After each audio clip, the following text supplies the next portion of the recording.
Salam damai sejahtera, teman-temanku yang terkasih pencinta firman Tuhan. Bagaimana kabar Anda hari ini? Tentunya luar biasa sekali. Perkenalkan, nama saya Petrus Albert Marlina, saya dari Paroki Pluit Gereja Stella Maris. Saya sangat bersyukur diberikan kesempatan untuk memfasilitasi pertemuan kedua bulan Kitab Suci Nasional tahun 2021 dengan tema Yesus Sahabat bagi Mereka yang Kehilangan. Kita diajak untuk mendalami dan merenungkan perikop dari Injil Yohanes yang menceritakan tentang Lazarus yang dibangkitkan Yesus. Sebagai ayat emas, kita bisa menggarisbawahi ayat 36. Lihatlah betapa kasihnya kepadanya. Mari kita mulai.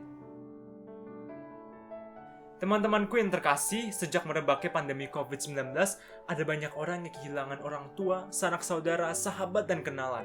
Kematian orang terdekat menyebabkan mereka yang mengalaminya menjadi syok, terpukul, dan terluka. Luka ini menjadi semakin dalam dan pedih ketika mereka yang ditinggalkan tidak bisa menyentuh atau melihat orang yang terkasih dari dekat untuk terakhir kalinya karena protokol kesehatan. Menghadapi situasi dan pengalaman sedih karena kehilangan orang yang terkasih, kita perlu merenungkan dan menimba kekuatan dari sosok Yesus yang tampil sebagai sahabat bagi orang-orang yang kehilangan. Teman-teman, apakah ada di antara kalian yang pernah mengalami kehilangan karena orang-orang yang kalian kasihi pergi untuk selama-lamanya? Apa perasaan kalian pada waktu mengalaminya? Beberapa bulan yang lalu, media massa memberitakan sebuah kisah, yaitu seorang bernama Alfiano Dava Raharjo. Dia baru berusia 10 tahun. Akan tetapi, terpaksa hidup sebatang kara di Kutai, Kalimantan Barat dan harus mengandalkan uluran bantuan tangan dari sejumlah pihak setelah kedua orang tuanya meninggal akibat COVID-19. Dari data terkini, sudah tercatat lebih dari 4 juta orang mati karena COVID-19 di dunia. Di Indonesia lebih dari 130.000 orang. Hampir semua orang tidak luput dari kehilangan ini. Belum lagi, ada kabar-kabar bahwa beberapa kematian akibat COVID-19 ini terpaksa diakhiri dengan pemakaman yang kurang layak. Contohnya, keluarga yang mengantri di krematorium. Ada juga yang harus masih menunggu tukang gali kubur, karena tukang gali kubur masih sibuk di galian yang lain. Dan juga belum lagi, oknum-oknum yang menaikkan obat-obatan, vitamin, oksigen, harga peti, makam, dan seterusnya. Menghadapi pengalaman sedih ini, kita perlu merenung dan menimba kekuatan dari sosok Yesus yang tampil sebagai sahabat bagi orang-orang yang kehilangan. Mari kita lihat teksnya sekarang.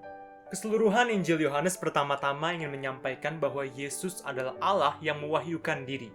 Manusia dapat mengenal siapa Allah lewat diri Yesus, dan salah satu cara Yesus memperkenalkan Allah adalah dengan membuat mukjizat, yang dalam Injil Yohanes disebut tanda. Kisah kebangkitan Lazarus merupakan tanda terakhir dari 7 tanda yang tercatat dalam bagian pertama Injil Yohanes. Kalau teman-teman ingat, tanda pertama yang dilakukan oleh Yesus adalah pada pesta perkawinan di Kana. Tanda ketujuh, tanda terakhir, tanda klimaks adalah bercerita tentang sebuah pemakaman. Yang satu bercerita tentang sukacita, yang lain bercerita tentang peristiwa duka cita. Kisah kematian dan kebangkitan Lazarus ini juga melambangkan kisah wafat dan kebangkitan Yesus sendiri. Oh gitu? Tentu saja. Hal ini dapat kita lihat karena kisah ini diapit oleh 2 kisah yang menceritakan tentang bagaimana orang-orang Yahudi berniat membunuh Yesus. Dalam Injil Lukas, hanya Marta dan Maria yang disebut, dan nama Lazarus memang hanya muncul di Injil Yohanes.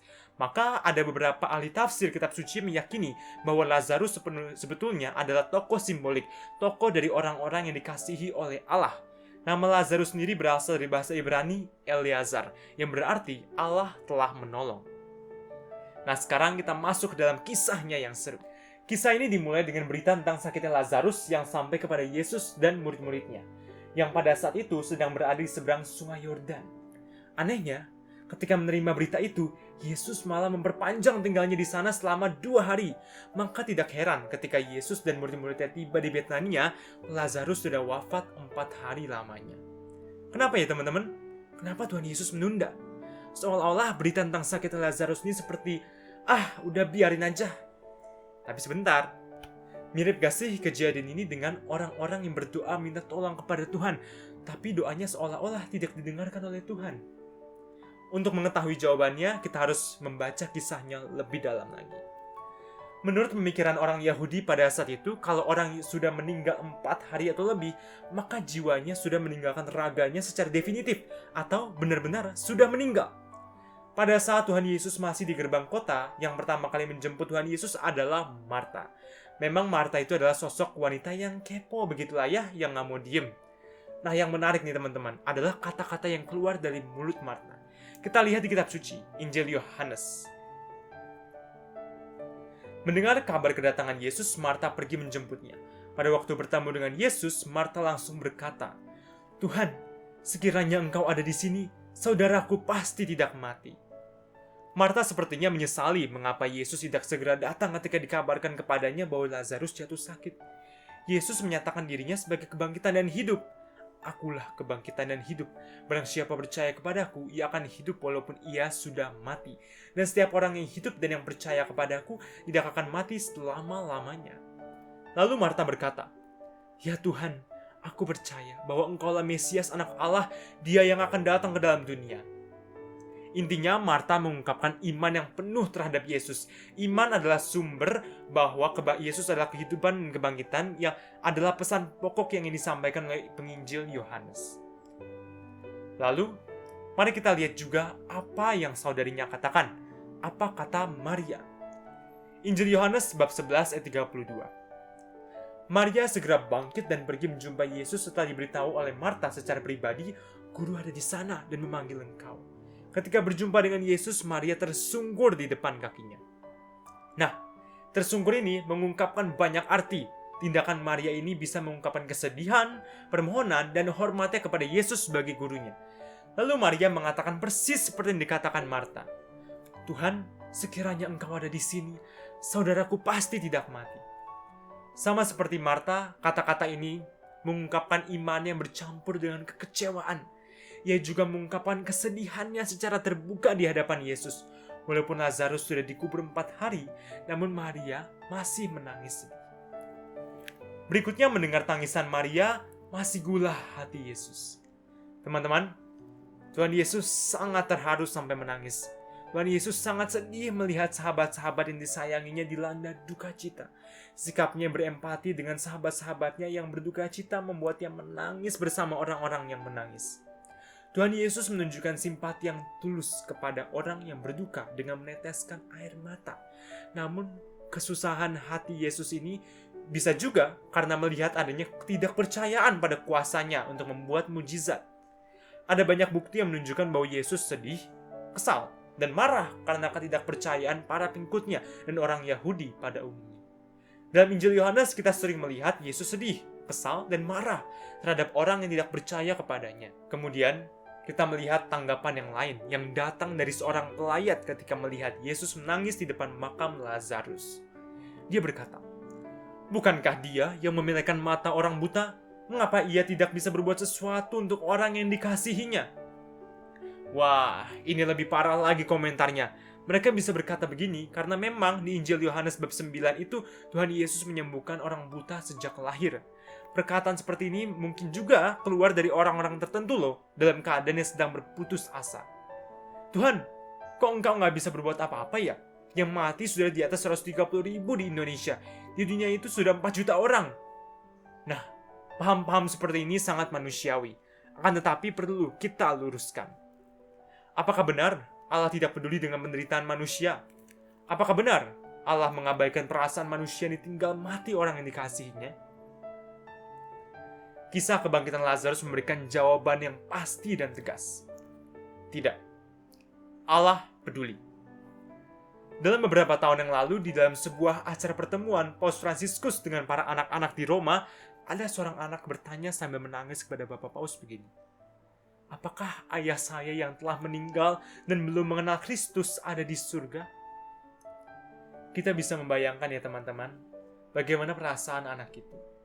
Kalau anak itu bisa berkata-kata kepada Tuhan, kita yakin dia pun berkata, "Tuhan, sekiranya Engkau ada di sini, pasti papa saya tidak meninggal." Singkat kata, lalu Paus Fransiskus pun memeluk dan mendengarkan kesedihan anak itu serta menghiburnya. Jika wakil Kristus di dunia aja sangat berbelas kasihan, apalagi Tuhan Yesus sendiri. Masa sih? Apa buktinya? Nah, tentang ini dapat kita lihat dari 2 hal. Bukti pertama, kita melihat bagaimana Yesus menangis di depan makam Lazarus. Tangisan Yesus ini bukan tangisan sandiwara. Air mata Yesus adalah air mata yang sejati. Ia menangis karena ia tahu bahwa kematian merupakan peristiwa yang sangat memilukan dan menyedihkan bagi manusia yang ditinggalkan.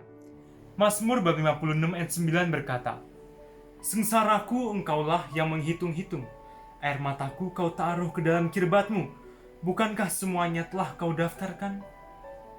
Kehadiran Yesus di tengah kehilangan yang dirasakan oleh Marta dan Maria membawa penghiburan tersendiri. Yesus hadir bagaikan cahaya dalam kegelapan. Inilah misi kedatangan Yesus di dunia ini yang secara jelas dinyatakan dalam Injil Yohanes. Di dalam Dia ada hidup, dan hidup itu adalah terang manusia. Terang itu bercahaya di dalam kegelapan, dan kegelapan itu tidak menguasainya.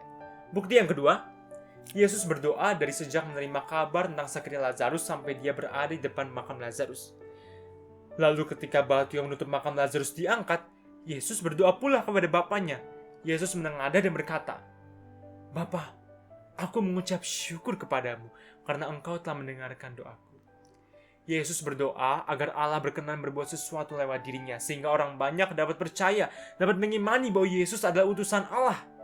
Hal ini membuktikan bahwa Yesus peduli dengan penderitaan manusia yang kehilangan. Akhirnya, Lazarus pun dibangkitkan.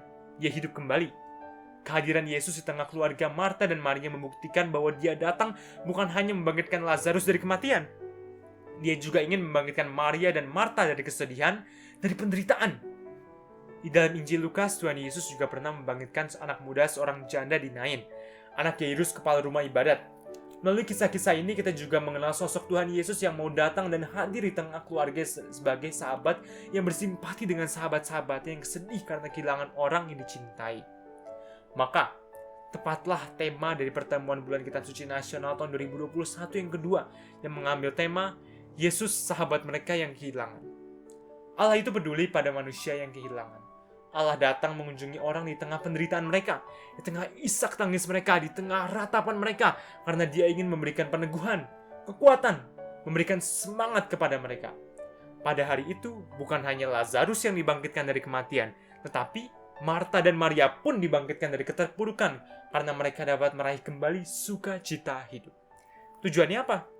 Tujuannya agar dapat kita semakin menyadari dan mengimani bahwa Yesus tidak pernah meninggalkan kita. Ketika kita sedih, kecewa, hampa dan marah karena kehilangan sanak saudara. Kisah kunjungan Yesus kepada Marta dan Maria menyadarkan kita bahwa Yesus adalah sangat berbelas kasih kepada orang-orang yang mengalami penghilangan. Teman-teman, apakah selama ini kita juga bisa menjadi sahabat bagi orang-orang yang kehilangan? Sudahkah kita bersikap seperti Yesus yang datang dan hadir, memberikan penghiburan dan semangat bagi orang yang mengalami kesedihan karena kehilangan orang yang dicintai? Mungkin ini adalah pertanyaan yang bisa teman-teman jawab sendiri dalam hati. Di akhir kata, demikianlah yang bisa saya bawakan dalam pertemuan kedua bulan Kitab Suci Nasional tahun 2021 ini. Semoga kita pun juga semakin percaya akan kehadiran Tuhan di setiap momen kehilangan. Selamat merenungkan sabda Tuhan. Salam sehat, salam damai sejahtera dalam Tuhan kita, Yesus Kristus.